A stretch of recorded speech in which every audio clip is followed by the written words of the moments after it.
First, let's talk about the reading. Did you guys get anything good out of that one? No. Chapter 14? Nothing? Nothing, huh? Man. What was it about? What's motivating? What's motivating. Yeah. So, is that important? Yeah? How important is understanding someone's motive? Or is there any key points that you were able to lock in on? Maybe you wrote it down on your notes. Yeah. I have to use author's argument as a response to a bigger argument. Yeah. Taking someone's, what they're saying, maybe their arguments, or some things that they've figured out, someone else's theories, and then using them for a different argument or a larger argument or a more narrow argument even. There's stuff like that. But you have to kind of understand certain things about what they're saying and the limits of it. Does motivation change what words mean? Do words have different definitions? Yeah. What's something you've heard your whole entire life that might be relevant to this? Something related to shoes? The shoe fits where? Yeah, put yourself in someone else's shoes. It was a lot more simple, right? Has everyone in this room heard that before? Well, that's a different one. That's along the line of looking both ways before crossing the street and buckling up and stuff, right?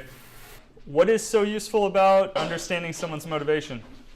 They bring up the thing that I pointed to earlier, the conversation over isolation. That was right here on page 175, I think. What else? I understood it as having an open mind when reading the article or whatever it is that you're reading in order to be able to understand the argument instead of having a one-sided view. Yeah, this brings us back to the potential danger of the closest cliche, right? If you don't understand, or if you're not able to put yourself in their position or at least understand their position, you will oftentimes misrepresent it or misunderstand it and maybe even argue against something that you didn't even disagree on. Have you ever been in a dispute with someone where you got caught on something because you thought you knew what they meant? You two were both not even in a disagreement, but you were somehow bickering and fighting over something. And then 2 hours later, you realized you already believed the same thing about it or thought the same thing about it. Yeah. I mean, maybe not 2 hours. Maybe it took you 5 minutes or something. We should just watch a video because this is, how you guys operate, right? I'm trying to reach out to you all day. Are we on for tonight? So we have different meanings. It's not just what we say, it's How you read it. maybe even that, but what happens when you're writing it, right? With text, you guys have had this happen before. That's why you have emojis now, which is still weird. The thing is, though, you have an idea in your head, but you might not be able to articulate that in a way that the other person will be able to understand. You've grown up and you have different interpretations, different connotations to words. So even though that person might know the definition, the technical definition of a word, you might have some other meaning that's ascribed to it, and it's difficult to really know what meaning is coming across in someone's head. And the whole point of writing is to convey a message to someone else. So regardless of if you think that you sounded good, right? Regardless of you thinking that your words were perfectly clear, it really doesn't mean anything if that other party or the multitude of that other party is not getting it, if they're not picking up what you're putting down. So, worst case scenario, your friend comes at you with a bat when you say you're going to buy him a beer. The idea of language, right? You might have an extremely large vocabulary even.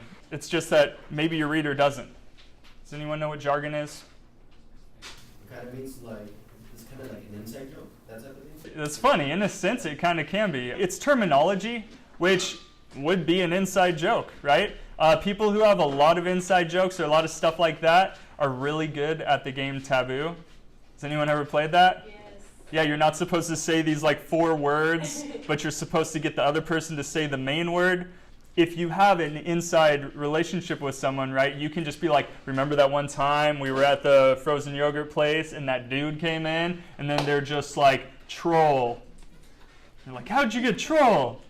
Whatever it is, right? So it's a language with a meaning that is not accessible to other people, right? So the reason for jargon being more commonly technical, right? If you are a mechanic or if you are a physicist or anything like that, just by saying that one word to your colleague or something like that, to someone else who also knows what you're talking about, that one word will explain a whole bunch of other stuff. Like if I say, I'm done with the first video and now I just need to render it and then post it, that's really short. But if I explained what rendering a video is, well, I actually don't know myself, so I'm using jargon that I don't even really understand. It just means putting it all together, all the edits that I've done and stuff like that. But if I went to the great extent to explain all that stuff, it would take a lot more words. And so it makes things more efficient for a select few, for an elite group, but it doesn't help if you are trying to reach a larger community. How about this? So when I started out general ed, I could pretty much have a conversation about the things that I was learning with anyone. I could just really easily. And then the further I went with my degree and the higher up, I had to start explaining things more and more before, like to preface what I was going to talk about. And after a while, I'm like, it's taking me 20 minutes to explain something and no one wants to talk to me anymore. And there's not really anything that no one's getting what I'm saying, right? My wife, she used to edit my papers, and after a while she's just like, yeah, I can't help you with this anymore. I have no idea what any of this is talking about.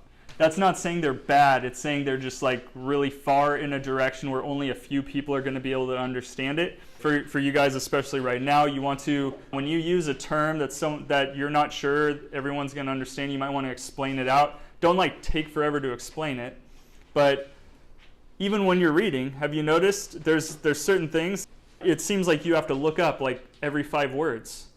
Okay, I don't know that one, I don't know that one. Now I don't even know what the meaning of the sentence is because there's just too much going on here. Reading, research like that, you're going to want to just paraphrase it and put it in your own words, but then you really have to understand what they're saying and what the purpose of that material is. Motives, if you understand someone's motive, let's say you find their thesis statement and you see the claims they're making and you can kind of understand what the purpose of this material is for, then you can kind of utilize it a little bit better, right?